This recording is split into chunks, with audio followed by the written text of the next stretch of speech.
আমাদের হায়াতের মালিক কে?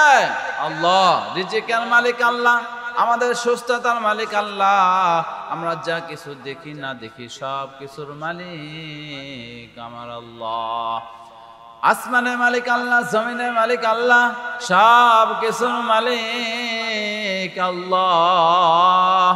আল্লাহু লা ইলাহা ইল্লা হুয়াল হাইয়ুল কাইয়্যুম। ওই আল্লাহ রাব্বুল আলামিনকে আমরা কেউ দেখি? দেখি না।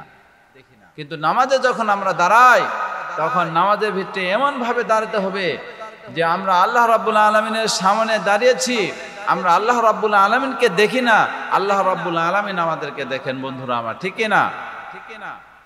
আল্লাহ রাব্বুল আলামিনকে আমরা দেখি না, তবে আমাদের একজন আখিরে নবী, আমাদের নবী, সমস্ত নবীদের সরদার, আকা নামদার, তাজদার মদিনা, আহমদ মুস্তাফা সাইয়্যিদিনা জনাবে মুহাম্মদুর রাসূলুল্লাহ, সবাই বলেন সাল্লাল্লাহু আলাইহি ওয়াসাল্লাম।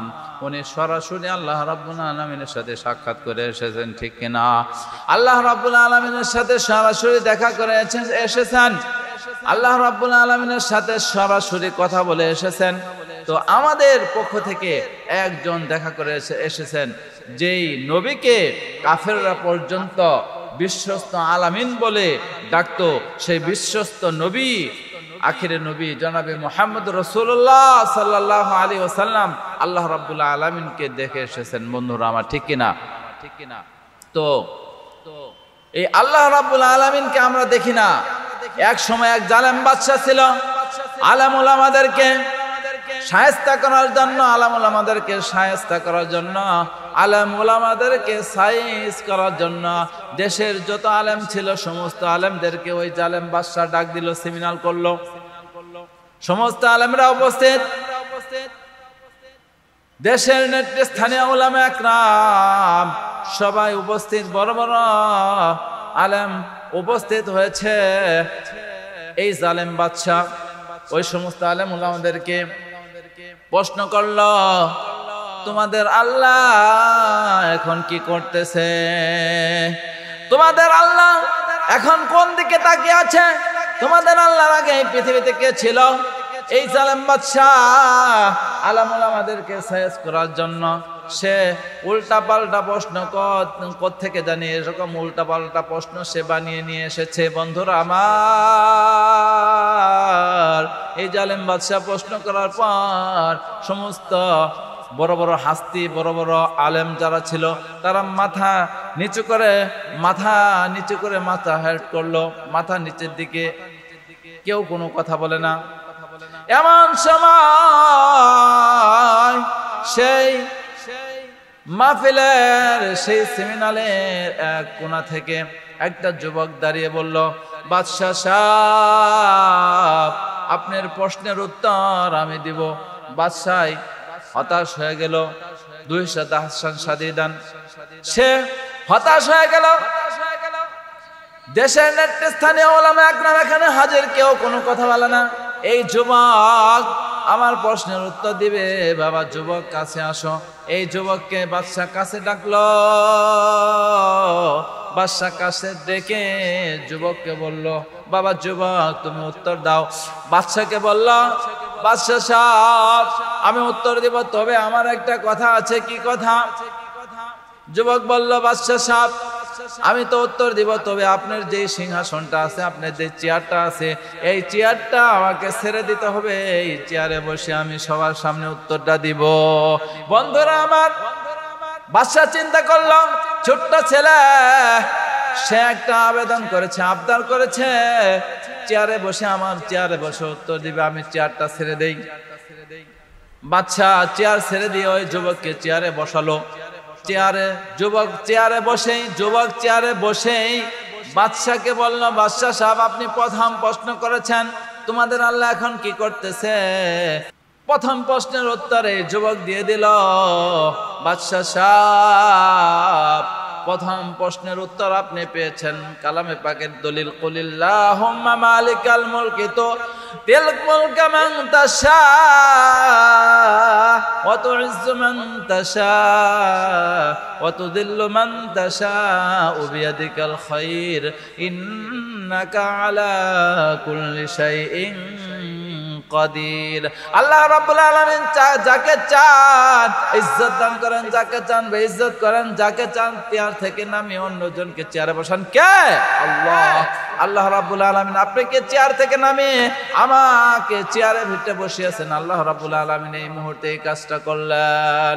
বন্ধুরা আমার, মুসলমান ভাইয়েরা আমার, এই যুবক 2 নম্বর প্রশ্নের উত্তর দিচ্ছে। বাদশা সাহেব, আপনি 2 নম্বর প্রশ্ন করেছেন, তোমাদের আল্লাহ এখন কোন দিকে তাকিয়ে আছে? বন্ধুরা আমার, এই যুবক দেখেন কত চমৎকার উত্তর দিয়ে দিল। বাদশাকে বলল, বাদশা সাহেব, আপনি যে এখানে সেমিনার করেছেন, 1000 পাওয়ারের লাইট আপনার দরবারে আছে, আপনি উত্তর দেন আপনার এই লাইট গুলো কোন দিকে আলো যাচ্ছে, কোন দিকে আলো বিচ্ছুরিত হচ্ছে?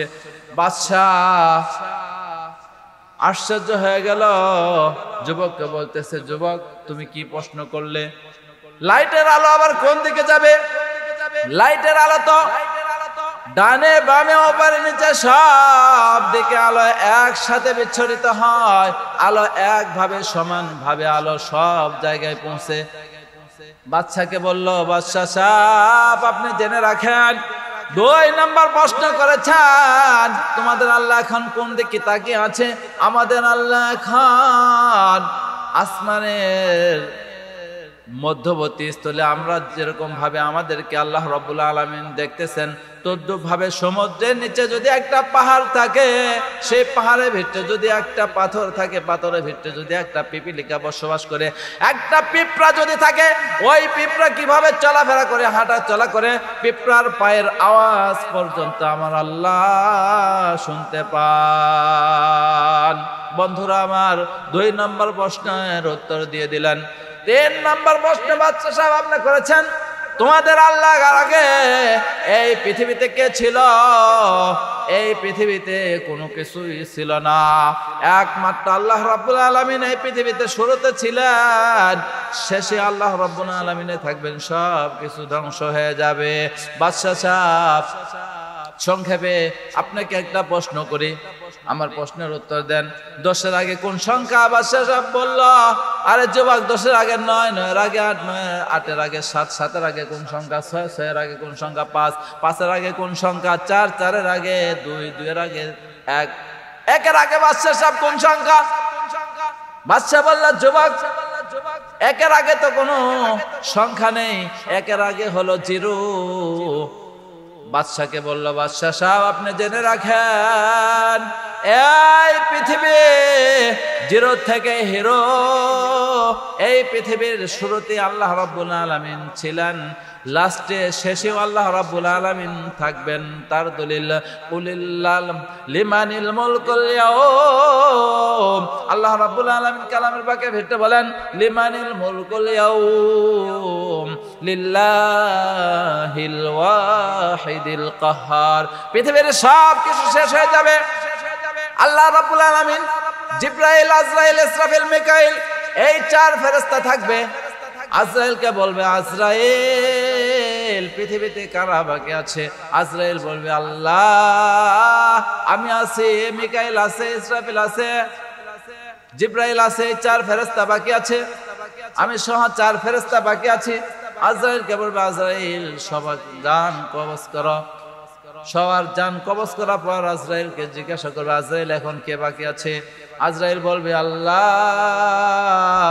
পৃথিবীতে আর কেউ বাকি নাই, আল্লাহ রাব্বুল আলামিন, আজরাইল তুমি বাকি আছো? আজরাইল বলবে, হ্যাঁ আল্লাহ আমি বাকি আছি। তো আজরাইলকে আল্লাহ রাব্বুল আলামিন বলবেন, তুমি কি আমার বাণী শোনো নাই? কুল্লু নাফসিন